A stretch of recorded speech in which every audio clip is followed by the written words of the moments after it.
Hello, good morning, Gio here again. Today I'm looking at this Kenmore washer. You guys can see it's a top load. Model and serial number is right there.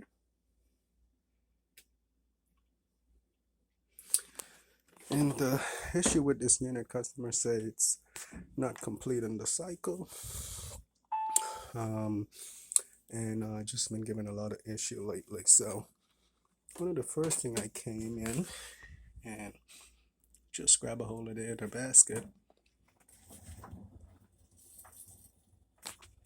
kind of spin it with my hand. I don't know if you guys can hear that kind of grinding sound. So if you come on your top load and you spin it with your hand, and you guys hear any sort of kind of grinding, scraping sound, um, be sure to hold the outer tub and then spin the inner tub with the other hand. I only got one hand, so, and you guys can hear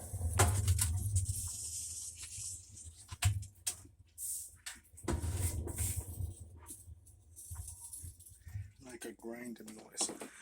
Now, a lot of time that will come from the seal becoming defective, um, here where the shaft comes up, and then that would be letting water and everything down into the motor that's just below here. And let me give you an example of that. I just look under this unit, tilt it back, and you guys can see water is even dripping out. And this right here is the stator, the motor of the washer, and you can see water been leaking straight down the shaft from the agitator plate up above, straight down through the motor. It got into the stator here, and here, and you guys can see it's been how it's been leaking for a while, and just been splattering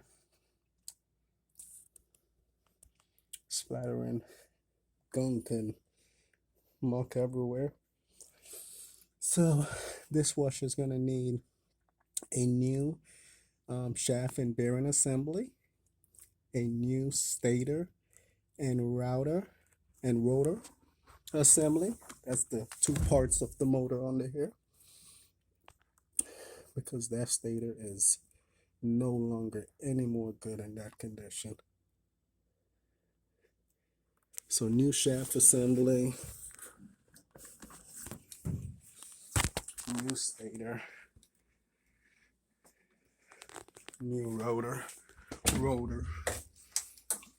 and basically you have a big metal shaft right here that the wash plate is attached to, and that goes straight down through the washer and get attached to the motor. The stator rotor assembly that I was looking at under there. So this is it's a nice unit, large capacity, but definitely has major problems, major issue that needs to be repaired. Um, you know, with the age of the washer and all that needs to be done to it. I'm not even sure if this is gonna be worth too much in repairing. So let's get over here and get into diagnostic mode so we could kind of check the error codes in the system. So here I have my tech sheet. Got to have your tech sheet. And basically we'll come over here and just select any three buttons. 1, 2, 3. 1, 2, 3. And then get into diagnostic mode there. What we're really interested in finding out is the actual error codes. And we can see the first error code popping up there, F7E5, which is, skip to this page here, F7E5. You could see where it's a shift failure. Um, of course, it's going to show that code because all that gunk, everything that's just, spilled over everything. And let's take a look at the next error code. For the next error code, we're going to go ahead and hit that third button. And it's throwing F2E1, which is, if we go back to our dandy technical manual, F2E1, you will see it's showing a UI stuck button.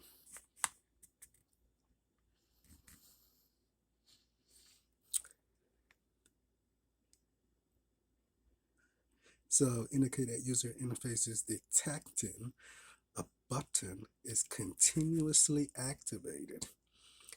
C key activation and encoder test, page 3. So, and that's the only code.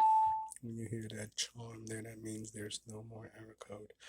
I'm not even going to put this unit into automatic diagnostic test because I already know the condition of the motor under there. So let's see about key encoder test.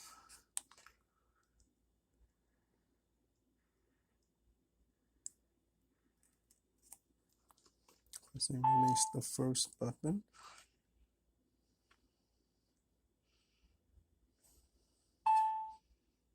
And now we test that to make sure we don't have a stuck UI button.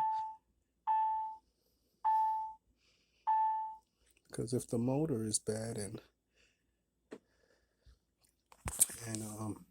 also the UI, then that'll be a pretty expensive fix to